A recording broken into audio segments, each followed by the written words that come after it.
Good morning বন্ধুরা, আশা করি সবাই খুব ভালো আছো, সুস্থ আছো। আমিও খুব ভালো আছি। নতুন একটা ভিডিওতে তোমাদের সকলকে জানাই অনেক স্বাগত। সকাল সকাল ফুলের শুভেচ্ছা জানালাম। বাড়িতে তো ফুল ফুটেছে, আর এই দেখো একটা নতুন গাছ নিয়ে এসেছি। গাছটার নাম তো আমি জানি, তোমরা যদি চিনতে পারো তাহলে আমাকে অবশ্যই জানিও এই গাছটার নামটা কি। নতুন নিয়ে আসা হয়েছে। আর এদিকে তো চা করে নিয়েছি, চাটা খাবো, খেয়ে তারপরে বাদবাকি কাজে হাত দেব। সকাল থেকে ওয়েদারটা কখনো বৃষ্টি কখনো রোদ এইভাবেই কাটছে। তবে বৃষ্টিটা যখন আসছে ঝমঝম করে হচ্ছে। এক কাপ চা করে নিলাম, নিয়ে এটা খাবো, খেয়ে তারপরে সংসারের কাজে হাত দেব। সারাদিন কাজ আর কাজ, একটা সংসারে প্রচুর কাজ থাকে। চা তো খাওয়া হয়ে গেছে, লেগে পড়লাম সংসারের কাজে। বাড়িতে বড় মাছ নিয়ে এসেছে। আজকে বাড়িতে এলো দু রকম মাছ, একটা বড় রুই মাছ আর একটা ইলিশ মাছ। এই প্রথম ইলিশ মাছ আমার বাড়িতে এলো, মানে এই বছরের প্রথম। রান্না বান্না তো শুরু করে দিয়েছি। এখানে রান্না করছি লাল শাক ভাজা আর ইলিশ মাছ রান্না করব বেগুন দিয়ে।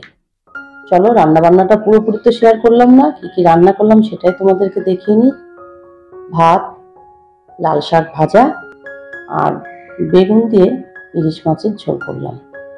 এই হলো আজকে রান্না বান্না। বিকাল তো হয়ে গেছে। বিকালবেলা রিজু রায়ান একটু খেলা করতে বেরিয়েছে, আমিও একটু বাইরে ঘোরাঘুরি করলাম। আকাশটা মেঘলা হয়ে আছে, মনে হচ্ছে আবার এক্ষুনি বৃষ্টি আসবে। বর্ষাকাল তো এরকমই হবে, কখনো বা মেঘ কখনো বৃষ্টি। ওরা একটু খেলাধুলো করে নিক, ততক্ষণ আমি ঘরে যাই। গতকাল যে পার্সেলটা নিয়ে এসেছিলাম সেটা তোমাদেরকে আর দেখানো হয়নি। কি আছে এটার মধ্যে, চলো এবার খুলে দেখাই। এটার মধ্যে একটা র্যাক অর্ডার করেছিলাম, একটা মাল্টিপারপাস র্যাক। র্যাকটাকে এখন ঠিকঠাক করে নিই, তারপর তোমাদেরকে দেখাচ্ছি র্যাকটা কেমন হলো। এটা এসেছে একদিন আগে, কিন্তু তোমাদের সঙ্গে শেয়ার করব বলে আমি এটাকে আর ওপেন করিনি। এখনই এটাকে আনবক্সিং করলাম। র্যাকটা কেমন হলো তোমাদেরকে তো পরে দেখাচ্ছি। আর ঘরে একটা নতুন জিনিস এলে কত ভালো লাগে না। এই দেখো, র্যাকটা সেট করে নিলাম, আর এটা করতে অনেকটা সময় লেগেছে। ভাবছি এই জায়গাটাতেই রাখবো। এটা একদম একঘেয়ে হয়ে গেছে দেখতে দেখতে, ওটাকে সরিয়ে ফেলবো। কোথায় রাখবো এখনো ঠিক করিনি। আর এই র্যাকটা এখানে রাখবো। ওটা সরানোর পরে দেখলাম বেশ অনেকটা নোংরা হয়েছে। যেহেতু নতুন এই র্যাকটা রাখবো, তাই ভাবলাম এখান থেকে একটু মুছে নিই, মুছে পরিষ্কার করে রাখি। র্যাকটাকে এখানে সেট করলাম, একদম পারফেক্ট হয়েছে ওয়ালের সঙ্গে, দেখতেও বেশ ভালো লাগছে। আর এই র্যাকটা নেওয়ার কারণ হচ্ছে আমার যত ছোট ছোট ইলেকট্রনিক্সের জিনিস আছে এটার মধ্যেই সাজিয়ে রাখবো, সেই উদ্দেশ্যেই নেওয়া। Rice cooker, egg boiler, toaster, এইসব ছোট ছোট জিনিসগুলো। র্যাকটা ততক্ষণ আর সাজিয়ে নিই। দেখো তোমরা কি কি জিনিস এখানে রাখি। আসলে সারা দিনটা কাজ আর কাজ, সকাল থেকে এখন সন্ধ্যা হয়ে গেছে, কিন্তু কাজের শেষ নেই। একমাত্র হাউস ওয়াইফরাই পারে এরকম চার দেয়ালের মধ্যে সারাটা জীবন কাটিয়ে দিতে, আর সারাদিন এইভাবে কাজ করতে থাকে। কেন বলতো? সংসারের মায়াজাল। কারণ সংসারটাকে ভালোবাসা হয় বলেই একমাত্র হাউস ওয়াইফরাই পারে সেই সংসারটাকে আঁকড়ে বেঁচে থাকতে।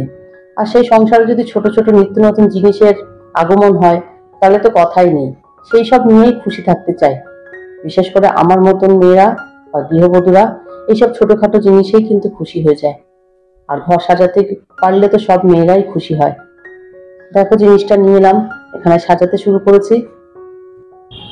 এবার তোমাদের কমেন্টগুলো শেয়ার করি। খাওয়া দাওয়া 1948 আর সৌমিস কিচেন। সৌমি আমাকে রোজ নিত্য নতুন সুন্দর সুন্দর কমেন্ট করে। সৌমি আর খাওয়া দাওয়া ব্লগে দিদি ভাইয়ের কমেন্টগুলো পড়ে আমি অনেক মনের জোর পেয়েছি। তাই আবার নতুন করে পথ চলা আমার শুরু হয়েছে। নতুন নতুন ভিডিও তোমরা দেখতে পাবে। আমার সঙ্গে থাকো, আমার পাশে থাকো।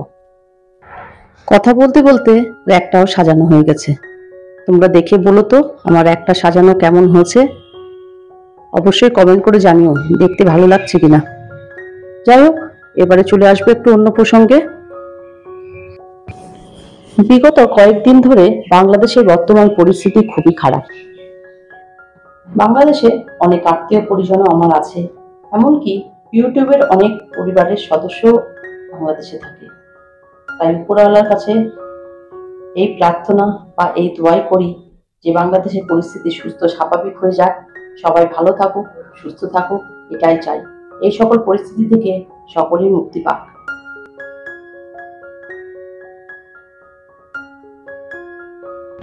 র্যাকটা তো আমার সাজানো কমপ্লিট হয়ে গেছে। এবার 1 কাপ চা নিয়ে বসলাম। ডিজু রায়নকেও খেতে দিয়েছি, ওরা খেয়ে পড়তে বসেছে। আর আমি চাটা খাচ্ছি আর বারবার ওই দিকেই তাকাচ্ছি। কি বলতো, ঘরে একটা নতুন জিনিস আসলে না সবসময় নজরটা ওই দিকেই থাকে। আমারও সেই পরিস্থিতিই হচ্ছে। এদিকে তো রায়ন পড়তে বসেছে, রাত্রে আবার ডিনার বানাতে হবে। আজকে ডিনারে থাকবে ভাতে ভাত, মানে ডাল সিদ্ধ, ডিম সিদ্ধ আর ভাত। আজ আর ভিডিওটা বড় করলাম না, আজ তাহলে এই পর্যন্ত। আমার ভিডিওটা যদি তোমাদের ভালো লেগে থাকে, please like, comment, share and subscribe করো। সবাই খুব ভালো থেকো, সুস্থ থেকো। দেখা হবে অন্য কোনো নতুন ভিডিও নিয়ে। Good night.